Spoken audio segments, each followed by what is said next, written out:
Hi everyone, this is Shivani. आप सबके लिए फ्री ई बुक, बस आपको इस वीडियो के कमेंट में ई बुक टाइप करना है। ई बुक आपके डीएम में पहुंच जाएगी। ऐसे ब्लेंडिंग टूल्स जिसको आप अपने ड्राइंग में ब्लेंड करने के लिए कर सकते हैं। पहला है आर्ट ब्रश या मेकअप ब्रश, दूसरा है टिश्यू। भी आप आर्ट ब्रश या जिसे हम मेकअप ब्रश कहते हैं, मेकअप ब्रश लें तो मेक श्योर कि जो आपका मेकअप ब्रश का हेयर है वो स्मूथ हो।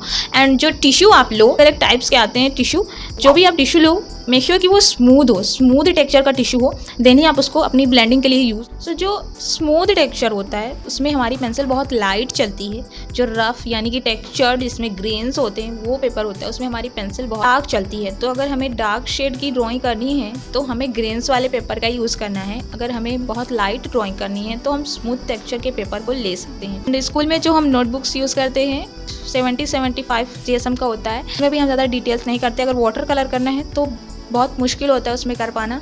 एंड अगर आपको थोड़ा डिटेल वर्क करना है, वाटर कलर अगर खासकर आपको करना है तो आपको अराउंड 150 से लेकर 200 GSM तक का पेपर का यूज़ करना है। देन उसमें आप अच्छे से डिटेलिंग भी कर पाएंगे एंड अपने वाटर कलर को भी अच्छे से यूज़ कर पाएंगे। इससे ज़्यादा के GSM भी आते हैं 300 GSM। आप अपने अकॉर्डिंग ले सकते हैं कि आपको कितना ज़्यादा डिटेल करना है। मैकेनिकल पेंसिल की 3 ऐसे साइजेस जिसको आप स्केचिंग में यूज़ कर सकते हैं, 0.5 mm, 0.7 mm, 2.0 mm। सो बात करते हैं 0.5 mm की।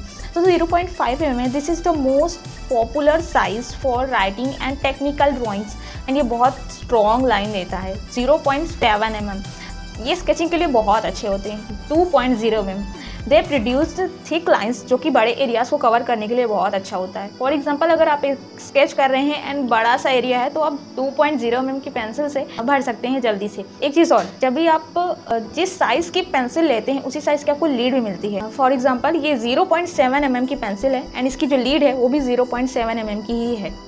एंड एक चीज़ और, इस लीड में भी शेड्स आते हैं।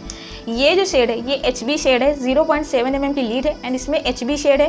ये 2B शेड है 0.7 mm की पेंसिल में। इसी तरह से जैसे आप 0.5, 0.7, 2.0 अलग अलग साइज़ की पेंसिल लेते हैं तो वहाँ पे भी आपको साइज़ में भी शेड्स आते हैं। ड्राइंग को प्रोटेक्ट कैसे करें? ड्राइंग कंप्लीट करने के बाद जो सबसे बड़ी प्रॉब्लम आती है वो यही कि हम अपनी ड्राइंग को कैसे प्रोटेक्ट करें, कैसे उसको संभाल के रखें कि वो ख़राब ना हो। तो यहाँ पर हम 2 चीज़ें कर सकते हैं, पहली ट्रेसिंग पेपर या बटर पेपर, दूसरी है फिक्सेटिव। सो ट्रेसिंग पेपर या बटर पेपर आमतौर पर सभी के घर में होता ही है, आप इसको आसानी से यूज़ कर सकते हैं। दूसरी चीज़ है वो है फिक्सेटिव। फिक्सेटिव का यूज़ आप अपनी ड्राइंग को प्रोटेक्ट करने के लिए कर सकते हैं। ये स्प्रे फॉर्म में आता है, बिगिनर्स के लिए बहुत अच्छा होता है, आप इसका यूज़ कर सकते हैं। अलग टाइप के फिक्सेटिव मार्केट में अवेलेबल है। किसी में हमें 2 बार लेयर देना होता है, किसी में 1 बार लेयर देना होता है, किसी में 3 बार लेयर देना होता है। तो इस तरीके से फिक्सेटिव अलग अलग टाइप के मार्केट अवेलेबल हैं, बट आप स्टार्टिंग में आर्ट फाइनर का फिक्सेटिव ले सकते हैं। अगर आपके आर्ट से रिलेटेड कोई क्वेश्चन है तो आप कमेंट में या फिर इस व्हाट्सएप नंबर पर मुझसे पूछ सकते हैं।